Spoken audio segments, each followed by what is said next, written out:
Все, трансляция пошла. А экран будет какой-то в голове. Вот, вы вот это все время показываете. А сейчас я на ноуте включу. Можно? Да, все можно. Добрый день, уважаемые друзья. Сегодня мы проводим онлайн родительское собрание, которое называется «Роль семьи в профилактике алкогольной зависимости». Безусловно, это очень важный и такой своевременно поднятый вопрос. В настоящее время очень многие врачи бьют тревогу о том, что наша молодежь становится более подвержена алкогольной, наркотической зависимости. По этим вопросам мы сегодня будем разговаривать с нашим специалистом приглашенным. Добрый день. У нас уже были.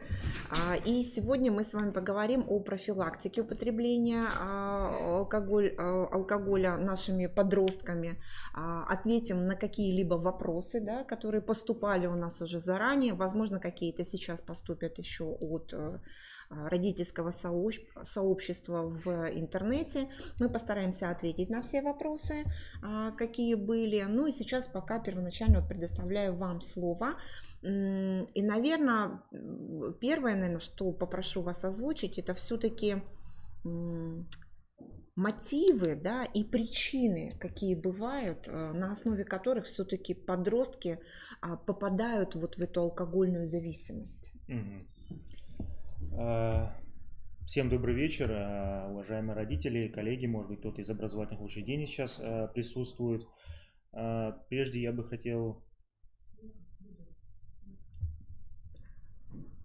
хотел бы сделать небольшое вступление. Очень часто вот у нас люди это слово употребляют, алкоголизм. Я как человек, который работает в медицине, сейчас бы хотел перед вами немножечко, так сказать, поумничать. Вообще у детей и подростков как такового алкоголизма нет. Потому что для того, чтобы сформировался алкоголизм, нужно определенное время. Допустим, для того, чтобы перейти с первой стадии алкоголизма на вторую, человеку примерно потребуется в среднем где-то 8 лет. То есть, сами понимаете, если ребенок должен там страдать алкоголизмом, то примерно начать он должен потреблять алкоголь примерно тогда, когда он пойдет в первый класс.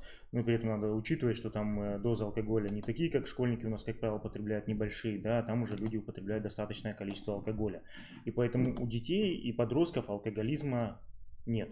То есть, как правило... Не идет видео вообще, и звук. А звук идет? То есть вообще ничего не идет? Сейчас Саша говорит еще что-то такое. Ну ладно. Мы включаем, оно не идет. Ясно, Давайте ладно. Вот так вот сделаем. Да. Что тут у нас? А вот нас видно. Что это записывалось? Что это? Тут какая-то запись, наверное, была. А может быть спросить, написать, нас слышат, видят люди вообще. Может сейчас все перешли на ссылку и... Сейчас посмотрим.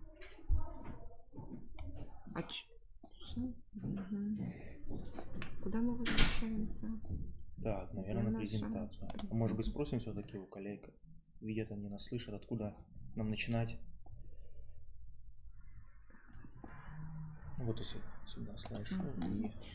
Нет, мы просто, наверное, продолжим уже, как бы, и Хорошо. продолжим, да, наше мероприятие, беседу, да, о том, каковы все-таки мотивы и причины употребления алкоголя подростками, поскольку это такой, наверное, животрепещущий вопрос любого родителя.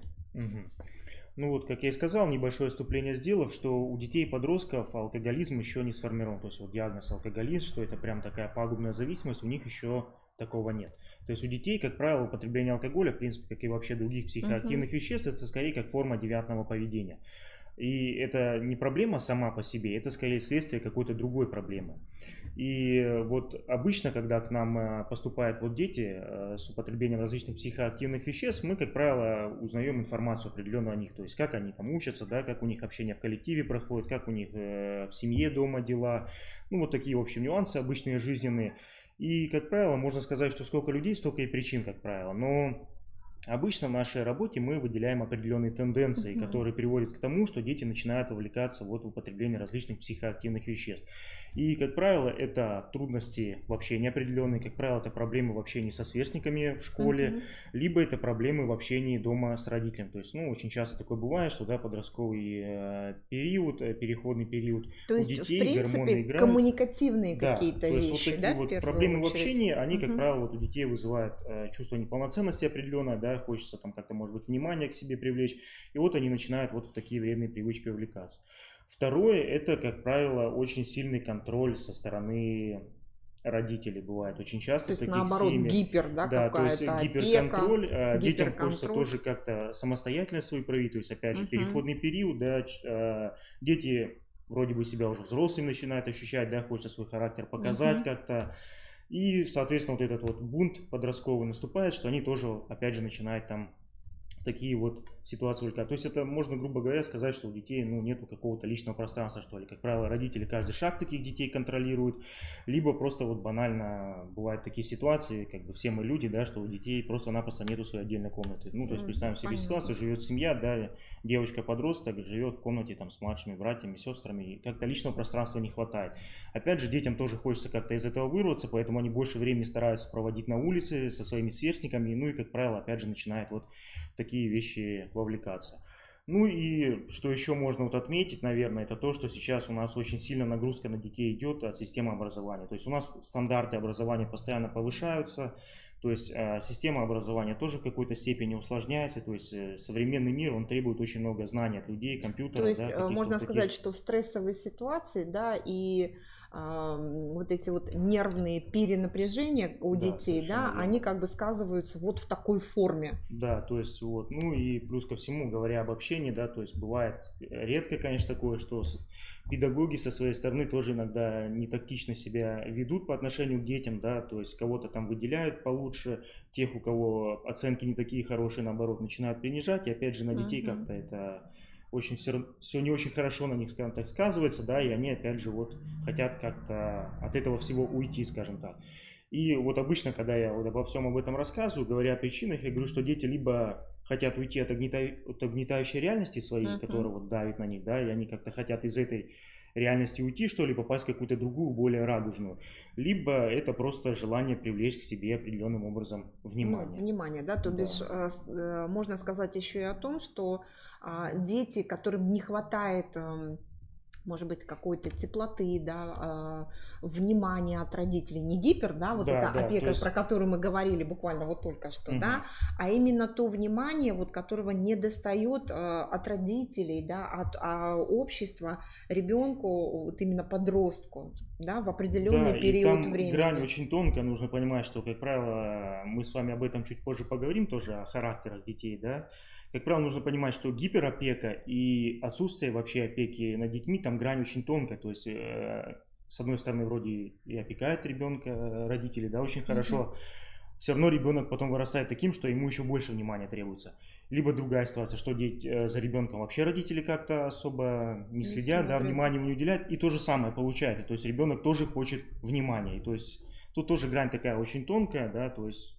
Нужно как-то то есть тонкая грань тоже воспитания, да? То есть для того, чтобы как-то вот не переходить черту определенную.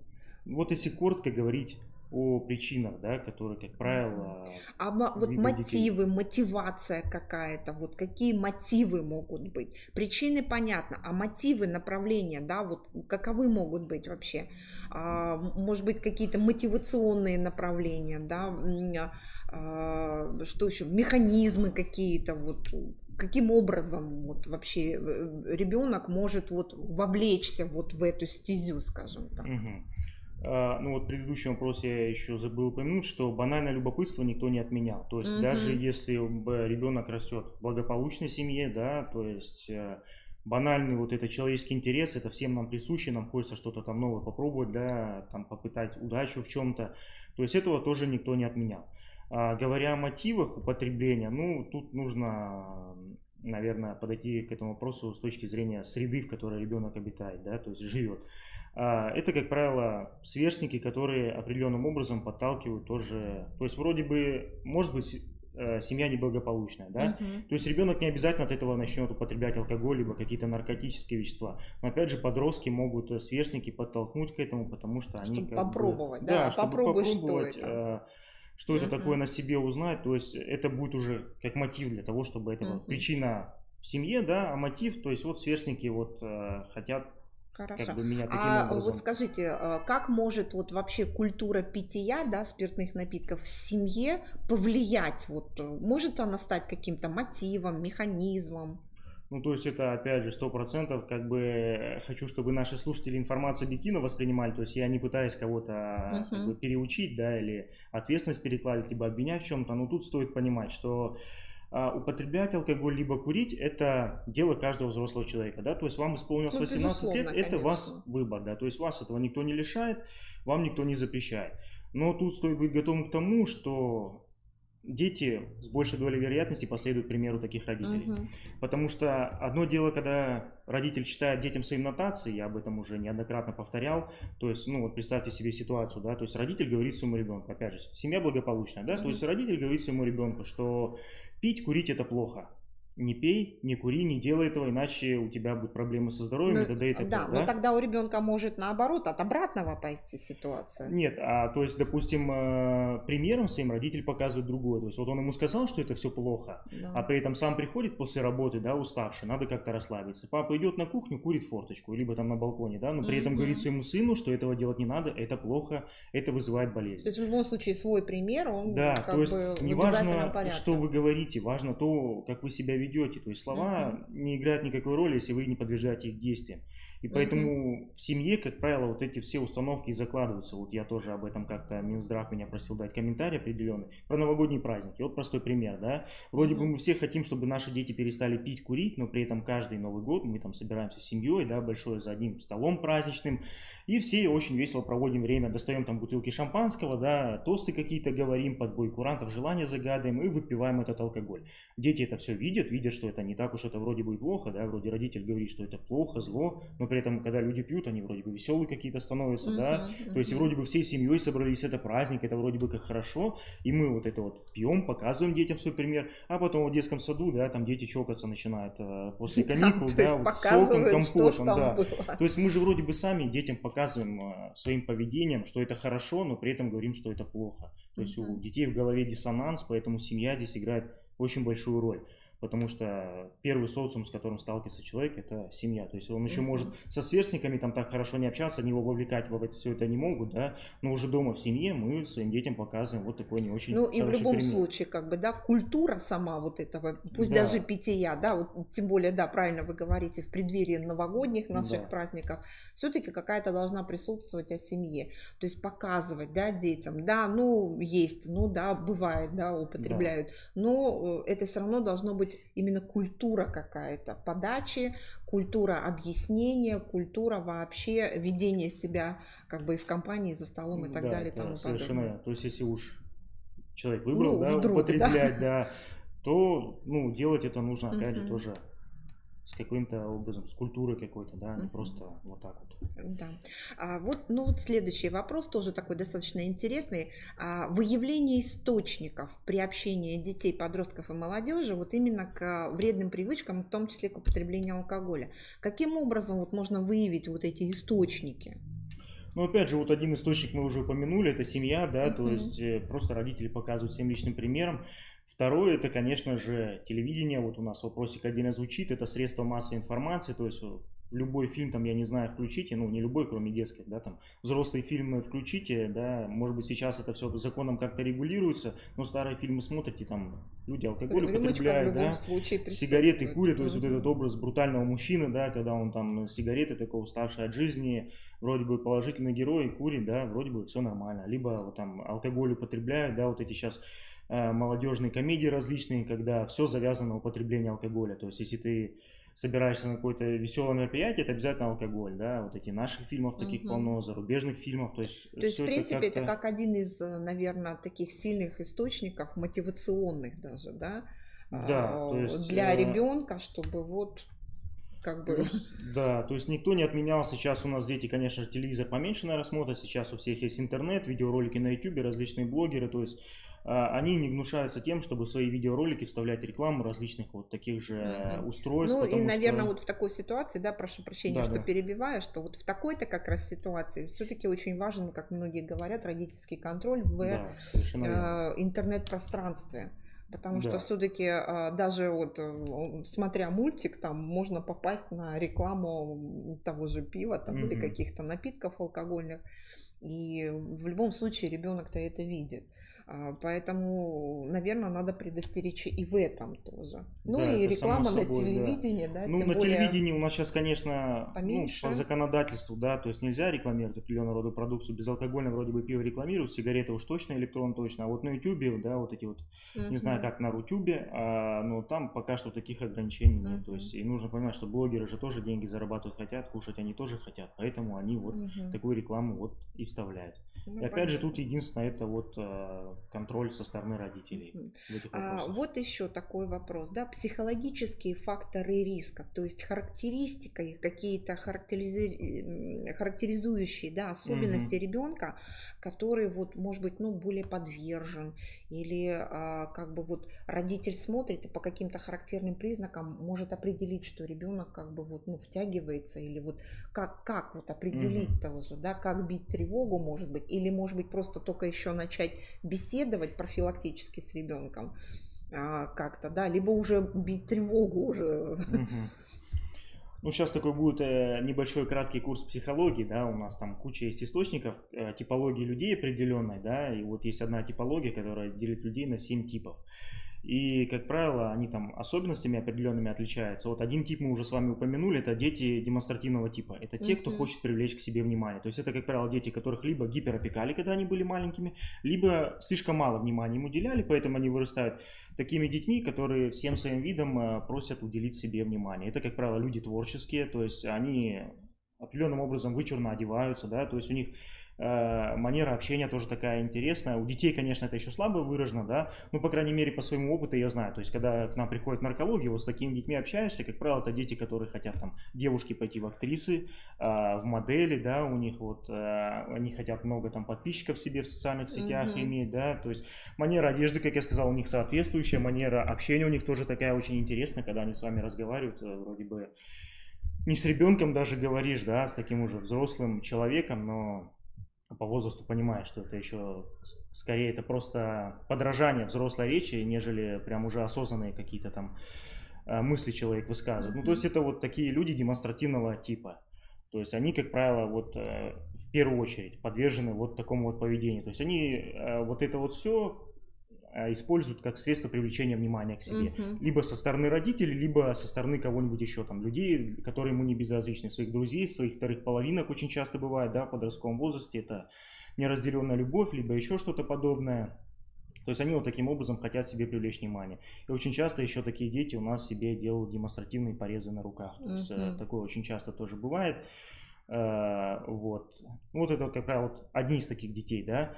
Второй тип детей, это скорее он относится больше к юношам, это, знаете, такие молодые люди, которые у нас очень много, они ходят в таких спортивках, с научной точки зрения их называют эпилептоидами. То есть это такие очень целеустремленные юноши, как бы сказать, ну вот смотришь, как это по-простому сказать, ну мужик мужиком, да, вот простой обычный мужик, вот это вот уже в молодом возрасте таких тоже юношей очень заметно, они, как правило, спортивного телосложения, ну такого крупного, да, то есть они носят спортивную одежду, слушают такую рэп-музыку, да, то есть... Ну вот, и, наверное, скорее всего для того, чтобы казаться, может быть, взрослее или брутальнее, как вы уже выразились, вот они приходят к тому, как раз таки вот они вот тоже этому очень понравилось, то есть очень вовлекаются. То есть это как один из атрибутов, да. Взрослой жизни, вот, то есть это вот, ну это, как я сказал, это больше к юношам у нас относится, то есть если первый тип это больше девушки, второй тип это больше юноши. И вот еще один тип, который тоже очень часто вовлекается, все это он такой, знаете, немного пограничный, это люди такие весельчаки. То есть их у нас со школы, знаете, там учили, вот эти 4 типа есть, да, это сангвиники, сели на шляпу, он посмеялся. Это вот такие очень веселые люди уже с самого детства, да, они такие как бы вроде ко всему спокойно относятся. Ну, как мы раньше называли, да, наш балагур. Да, вот такие вот люди, они как бы очень граничат с истероидами и эпилептоидами.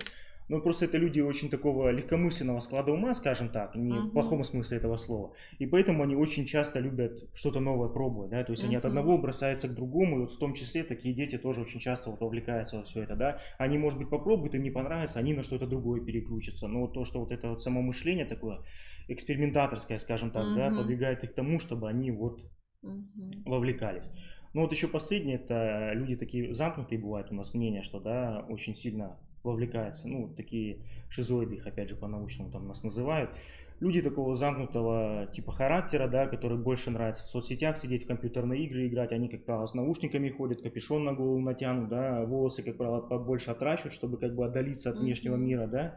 Ну, то есть Одежду такой, не как бы броскую. закрытый, да, в да, коконе от как мира, будто да? бы, да. То есть говорят, что такие люди могут вовлекаться, да, они могут, пореже, чем другие, но они, как правило, это делают для того, чтобы влиться в какую-то компанию. То есть потому что они одиночки по своей натуре, скажем так, да, но им тоже хочется в определенной степени общения определенного, поэтому если в компании кто-то скажет, ну давай попробуй, почему бы нет, да, что ты как не родной и все такое, вот, они тоже с большей вероятностью могут, вот, к примеру, последовать своих сверстников. Ну вот интересное такое, знаете, тоже вопрос поступил. Я себе коротко записала, да, пиво и спиртные напитки.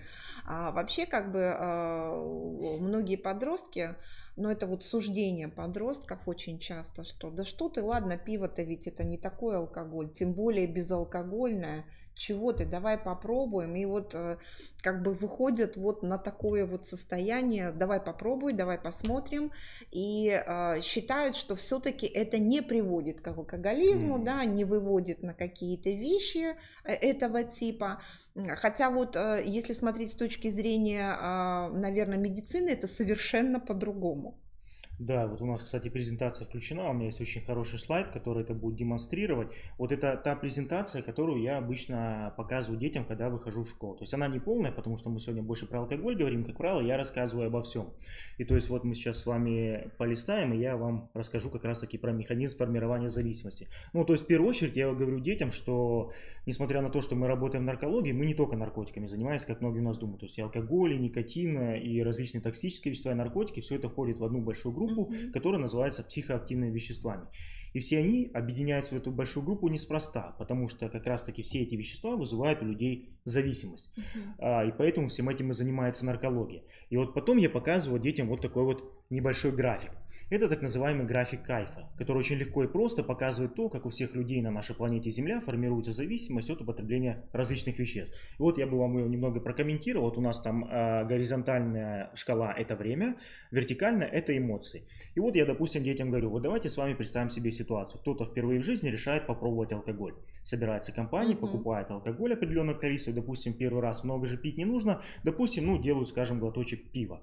Сделали глоточек пива и при этом испытывают определенного рода эмоции. Вот там вот на графике вот это вот первая волна, да, то есть выпили глоточек пива, испытали определенного рода ощущения, там почувствовали себя быстрее, выше, сильнее, самым умным, самым сильным, да, самым красивым на свете. Понравились эти ощущения, в следующий раз захотелось повторить. В следующий раз опять собирается компания, опять покупает алкоголь, опять делают глоточек пива, но при этом испытывают не те эмоции, которые испытали в первый раз, а чуть-чуть поменьше. Это вот у нас вторая волна. И, как правило, для того, чтобы испытать то, что люди испытали в первый раз, у нас люди, я спрашиваю детей, что они делают, и они все дружно отвечают, выпивают больше. Да, то есть выпили не глоточек пива, выпили полстаканчика пива, да, опять испытали то, что хотели, супер. В следующий раз опять собираемся, опять выпиваем алкоголь определенное количество, ну, полстаканчика, да, как в предыдущий раз. Опять же испытываем еще меньше, это вот эта вот третья волна, опять же увеличиваем дозировку для того, чтобы испытать то, что испытывали ранее. И вот так вот, таким вот образом это все происходит. И что же вот этот график-то показывает? Он показывает то, если вот я не знаю, нашим слушателям будет видно или нет, наш вот этот вот курсив мышки, что вот все вот эти ощущения от употребления вот этих вот веществ, они со временем улетучиваются, вот эти вот волны, да, и вот здесь вот у человека уже формируется физическая зависимость, это вот эта вот последняя волна, которая находится под шкалой время. И то есть здесь человек уже употребляет алкоголь не потому, что это доставляет ему там какие-то приятные ощущения, да, а потому что если он не выпьет, у него просто-напросто будут руки трястись, ему настолько плохо будет, что он вообще ничего делать не сможет, пока не выпьет свою дозу алкоголя. То есть, в принципе, это получается как, допустим, человек, когда, ну, как вот говорят, нужно съесть кусочек хлеба, да, чтобы совсем не упасть, да, то есть зависимость организма от питания. А здесь получается зависимость от уже, ну, буквально наркотического, да, средства. Да, и организм уже просто не может справиться с этим самостоятельно. Нет, то есть здесь все начинается с того, что приятное ощущение это вызывает, да, то есть. Но ну, человек... а потом уже просто это в надобность переходит. Да, потом это переходит в надобность, потому что у нас организм так устроен, что он ко всему привыкает, да, ко всему адаптируется. В принципе, как раз вот то пивко, про которое вся молодежь говорит, что, как опять же медики утверждают, что это как раз-таки наибольший вред наносит, нежели даже вот пробуют какие-то более такие крепкие спиртные напитки, потому что все-таки от них такого вот возвышенной эмоции они не получают. А просто-напросто, ну, согласитесь, если кто-то первый раз будет пить, вряд ли он с водки начнет, да? Все, как правило, начинают с легких, и, как правило, у нас молодежь начинает именно с пива, либо там раньше энергетические напитки алкогольные были, да? То есть вот они выпивали небольшую дозу, это им кайф какой-то приносило. Второй раз выпиваешь, организм уже привык, нужно больше выпить, да, чтобы тот же кайф испытать. И вот постепенно, да, потом уже и легких напитков недостаточно, и переходим на крепкие, да. Вот, в принципе, как у нас большинство людей, в принципе, и делает со временем. Ну, понятно. Вот еще такое, то есть мы с этим разобрались, как бы донесли все-таки до родителей, что как бы пиво нужно тоже понимать, что это не легкое какое-то, да, такое средство, скажем так, да, как многие говорят, расслабиться, да. Вот. Еще такой вопрос. Вот каковы вообще пагубные последствия могут быть для организма именно подростка? То есть взрослый, это понятно, да, сформировавшийся взрослый человек, он тоже деградирует, да, в каком-то порядке, но все-таки это сформировавшийся уже человек, у которого уже какой-то, ну, есть определенный жизненный опыт, какие-то понимания, да, ну, полностью сформированный, скажем так, да. Подросток это все-таки еще и ребенок, то есть у него не сформированы еще мозговые структуры, да? Он еще не сформировался физиологически, физически и так далее. Каковы последствия вот именно употребления алкоголя вот именно для подростка в отдаленном, да? Что оно, на что влияет?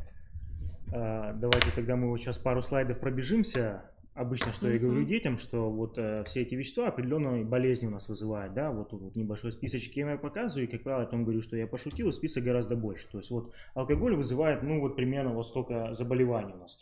Это относится, как уже было сказано, ко взрослым людям, да, то есть чтобы это все произошло, нужно определенное время. То есть, ну, конечно же, там и в подростковом возрасте могут быть серьезные проблемы. А если говорить конкретно для детей и подростков, какой вред, ну вот правильно было сказано, то есть для чего у нас государство вообще ограничивает употребление до определенного возраста? У нас понимает, что всем пить не запретишь. Так хотя бы отсрочить вот это, да, первые пробы алкоголя, поэтому вводят там с 18, с 21 года. Для чего это делается? Для того, что именно вот в этот промежуток времени человеческий организм начинает очень бурно расти, очень бурно развиваться.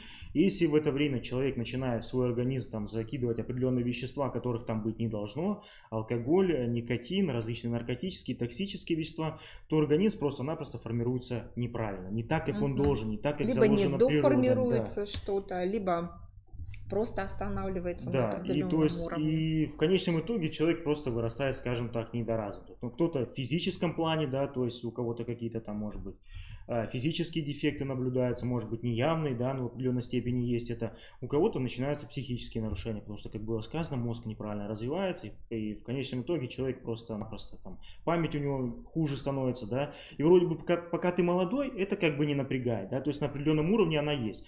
Но с возрастом, как было сказано, у нас у человека память ухудшается, да, мы не в лучшую сторону идем, скажем так.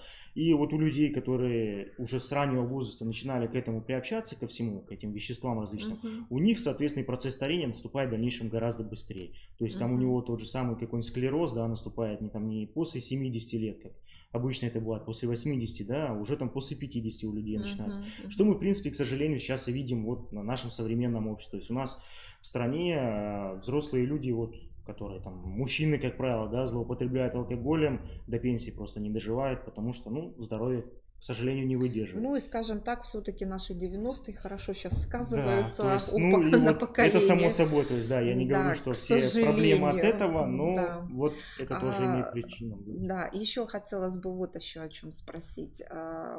Понятно, что подросток есть подросток, да, они все хорохорятся, они все показывают Мгм. себя замечательными такими. Понятно, первая влюбленность, молодые люди, парни, девушки.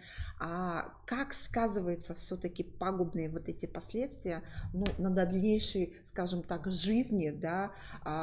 Все-таки хочется и мальчикам жениться, продолжать род, да, Мгм. девочкам выйти замуж, да, родить детей. Вот как это сказывается в дальнейшем на продуктивной семейной жизни уже будущих родителей? Ну вот если тут посмотреть на тот список, который я представил, да, здесь вот есть пару болезней, допустим, 38-я мужчина это импотенция, либо вообще полностью бесплодие 14, да, то есть рак простаты есть, у женщин рак шейки матки и так далее и тому подобное. То есть вот для чего я вот этот список-то и показываю детям, да, потому что у нас многие думают, что если человек курит, это влияет только на легкие, употребляет алкоголь, это влияет только на печень. Но наш организм устроен так, что это такая целостная система, да, то есть у нас один орган не может отдельно от другого существовать. И если человек употребляет различные вещества, это влияет вообще на весь организм. То есть это не затрагивает какой-то один орган, да, в большей степени, но влияет это вообще на весь организм. В том числе и вот на репродуктивные функции людей. И у нас сейчас вот опять же, да, популярность набирают вот эти вот технологии искусственного оплодотворения, да, то есть вот ЭКО и так далее и тому подобное, потому что вот какая-то тенденция такая пошла. Это опять же не только все эти вещества влияют, экология и так далее и тому подобное, но опять же один из факторов того, что люди нормальную семью потом не могут устроить, потому что люди злоупотребляют различными веществами, которые на все это влияют. Ну и плюс ко всему, если говорить о семье не просто как о какой-то биологической функции, да, там заделать ребенка, а если говорить еще о социальной какой-то роли, к сожалению, опять же, такое часто бывает, что у нас, вот, как правило, воспитанием занимается мама в основном детей, да, то есть у нас мужчины еще в большинстве своем не очень сильно осознают роль свою в воспитании детей, поэтому они считают, что они могут делать все, что хотят, они могут и пить, и курить, да, главное, что мама их правильно воспитывала, а я свою функцию выполнил, деньги принесу и все. Но родители тоже очень большую роль играют в воспитании. Поэтому помимо вот биологической какой-то функции, социальные вот эти вот негативные последствия это тоже в дальнейшем несет для семьи, для того, какие дети потом вырастут в этой семье. Опять же, возвращаясь к тому, о чем мы ранее говорили. Да, конечно. Ну и хотелось бы о чем еще поговорить. Конечно же, о продуктивном взаимодействии родителей с детьми, как раз-таки по профилактике, наверное, употребления алкоголя, может быть, по профилактике употребления каких-то других, да, каких-то веществ, того же никотина и так далее и тому подобное. Вот продуктивное взаимодействие родителей с детьми, вот именно в чем оно может заключаться? Ну вот я вам перечислил причины в начале, да, которые вызывают вот обычно вовлечение детей во все эти вредные привычки. И я упомянул, вот, что в семье плохие отношения очень часто бывают у нас, да, потому что подростковый возраст, у детей гормоны играют. Бывает такое, что один родитель родной, как правило, мама, да, отец не родной там очень воспитывает, да, это все тоже какую-то роль играет, то есть отношения не очень хорошие.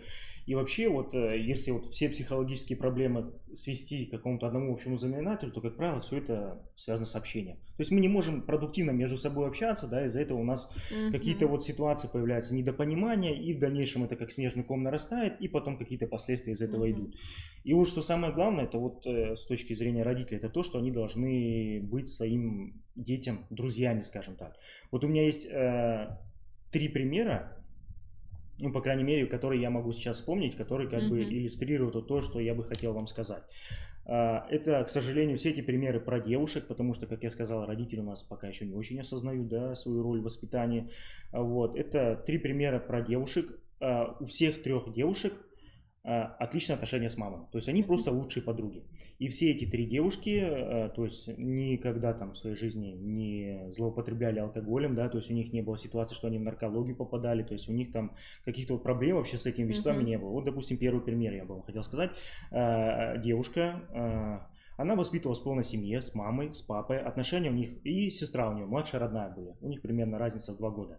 Отношения в семье абсолютно хорошие. То есть мама с папой вообще не пили. Все было очень хорошо, и девочка, соответственно, выросла точно такой же. То есть она вообще алкоголем не злоупотребляет. То есть она вообще его не пробовала даже. Ей 25 лет сейчас, она в своей жизни ни разу алкоголь не пробовала, ее сестра тоже не пробовала. Как я сказал, мама с папой вообще алкоголь не пьют, она занимается танцами, то есть преподает, различные секции посещает, очень активная девушка. То есть, ну, вот как бы пример такой. Но здесь есть один нюанс, что ее родители в 17 лет, когда была девочка, развелись. То есть вроде бы все хорошо, была идеальная семья, да, но потом какая-то вот ситуация такая не очень хорошая произошла. Они развелись, для девочки это был очень большой стресс, потому что она свою семью считала очень идеальной, да, но опять же она не сорвалась на употребление алкоголя, с мамой отношения у нее, конечно, чуть похуже стали, чем были, но все равно как бы то, что было до этого сформировано, это не нарушилось, то есть очень доверительные отношения. И, соответственно, девочка выросла такой, что мама для нее очень хороший авторитет, и мама из детства говорила, пить это плохо, это зло, своим примером показывала, девочка такой выросла. Другой пример. Опять же, девушка воспитывалась в семье с мамой, с папой, но здесь в семье папа злоупотреблял алкоголем, папа еще увлекался в азартные игры, поэтому в воспитании дочки как-то особо участия не принимал, у нее с отцом не очень хорошие отношения, но с мамой отношения отличные, то есть она, опять же, ее лучшая подруга, они с ней общаются абсолютно на любые темы, то есть, да, абсолютно все могут обсудить. И опять же, девочка выросла, никаких у нее случаев такого, что она даже там попробовала алкоголь, вообще не было. То есть ей сейчас там уже вот 22 года, то есть она там получает высшее образование, то есть, ну, вообще как бы живет. С отцом вроде бы не очень отношения, да, а с мамой хорошие и все хорошо, то есть, да. Либо вот третий пример, опять же, девушка, да, она жила в семье с мамой, с папой, но в итоге папа бросил семью, когда девочке было еще там года 3, по-моему. То есть мама начала отношения с другим мужчиной и очень нехорошо к своей падчерице, получается, относился. То есть он и насилие к ней применял, да, то есть неуважительно относился к ней. Девочка это все прекрасно помнит, она с мамой этот вопрос, ну, впоследствии мама с этим мужчиной разошлась. Девочка это все помнит, но как бы с мамой тоже хорошие отношения были. И девушка в итоге первый раз в своей жизни алкоголь попробовала на дне рождения там, у подруги в 22 года.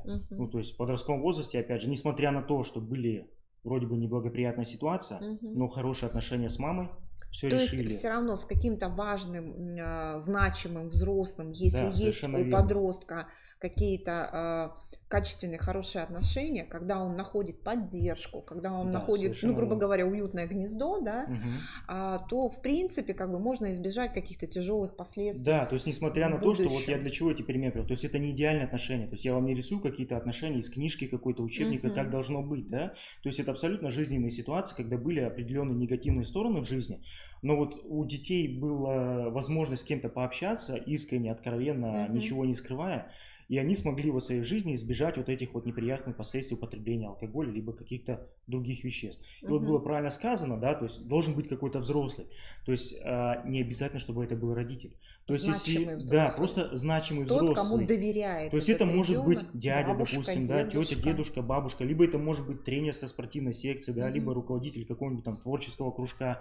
То есть просто человек, кому он может открыться. То есть не обязательно, что у вас с ребенком должны быть идеальные отношения, да. Ну, бывает такое, все как бы не застрахованы от этого. Но хотя бы вот хоть один человек такой должен быть. И вот даже вот Личко, по-моему, в своей книге писал по детской психиатрии, что вот если у ребенка есть родитель, взрослый, с которым он может абсолютно откровенно общаться, и у ребенка есть хобби определенное, вот он практически 99 проблем вот этих вот жизненных вообще избежит. Ну, то есть у него есть какая-то отдушина, да? Ну, то есть вот в итоге, да, что мы можем сказать? По итогу, да, всего, что мы тут наговорили на сегодняшний день, можно вам сказать только одно, что, уважаемые родители, любите своих детей, общайтесь с ними больше, да. Что еще? Ну, вот. То есть мы ни в коем случае вас не обвиняем, да, не переваливаем ответственность, не говорим, что вы плохо воспитываете своих детей. Мы лишь говорим о том, что можно поменять в своей жизни, да, или как нужно определенные моменты делать, чтобы проблем вот со злоупотреблением вот этих различных веществ чтобы дети избежать, не попадали да, в чтобы эту дети ситуацию. не попадались. Вот, и то есть я вообще психолог в наркологии, да, то есть я вот со своей позиции как-то это все рассказывал. И если у вас вот есть какие-то проблемы определенные вот в этой сфере, то есть у нас в школах есть педагоги, психологи, насколько я знаю, да, то есть вот моя ставка, опять же, введена в наркологии для чего? Чтобы решать вот такие проблемы. То есть мы это все делаем для того, чтобы вам помочь определенным образом, чтобы понимать, что делать, а чего не делать. Вот. Ну и, наверное, вот введем вот эти небольшие такие наши вебинары, какие-то онлайн-собрания, когда можно обсудить такие вопросы, да, Да, решить совершенно их. верно. Возможно, не все родители как бы хотят выносить это, да, куда-то. Возможно, стесняются, потому что культура все-таки посещения психологов, Ну, да, еще у не нас очень как бы еще развито, не да, сильно набирает развита. обороты только. Но, по крайней мере, вот такие мероприятия, да, они очень сильно помогают и нашим родителям, и подросткам, и педагогам, которые попадают в наши вот эти вот мероприятия. Все-таки как бы правильный путь выбирать для детей, помогать им, подсказывать, чтобы в дальнейшем все-таки у нас было здоровое общество. Совершенно верно. У нас, может быть, вопросы, да, есть? Да, сейчас посмотрим, Да, можно кратко. постараемся. А вот я думаю, вот. Угу. Сейчас посмотрим, возможно, есть вопросы. Так. Так, нам вот... Угу. Сейчас посмотрим. Угу. Так, здесь Добрый. ничего, Да нет, может в быть, на принципе. YouTube? Ну вот, спасибо всем, кто нас слушал. Смотрю, вроде бы как вопросов как таковых нету. Добрый вечер, слышно, видно. Все как бы на месте. Поэтому я так думаю, что все в порядке. Вопросов пока нету. Если будут, я так думаю, что все-таки можно написать, да? Да. И если возникнет такая необходимость, то мы соберемся еще раз, пригласим нашего замечательного гостя и постараемся ответить на все вопросы, которые возникают, возможно, да, или остались нерешенными. Поэтому ждем всех в следующий раз, наверное, уже в следующем году. Уже, Что, наверное, да. Что бы вы хотели напоследок пожелать нашим родителям?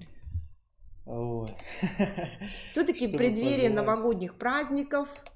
Ну, я думаю, пожелать, чтобы новогодние праздники прошли очень хорошо, без всяких эксцессов, да, чтобы ситуация непредвиденных не происходила. И опять же, Новый год – это семейный праздник, а не очередной повод для того, чтобы употреблять алкоголь в этот день, да. То есть Новый год можно встречать по-разному, можно активно это время очень провести, зимние виды спорта, коньки, ватрушки, то есть чтобы время провести, не обязательно сидеть за столом и пить алкоголь. То есть можно проводить его очень здоровым образом.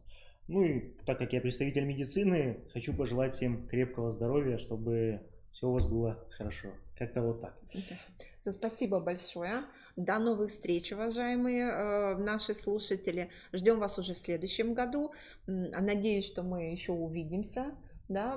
Может быть, какие-то еще интересные придумаем направления наших родительских собраний или консультационных часов, которые можно будет озвучить уже в нашем эфире. Спасибо большое. Всем спасибо за внимание. У нас, наверное, там видео с задержкой шло небольшой, да? Сейчас мы все выключим.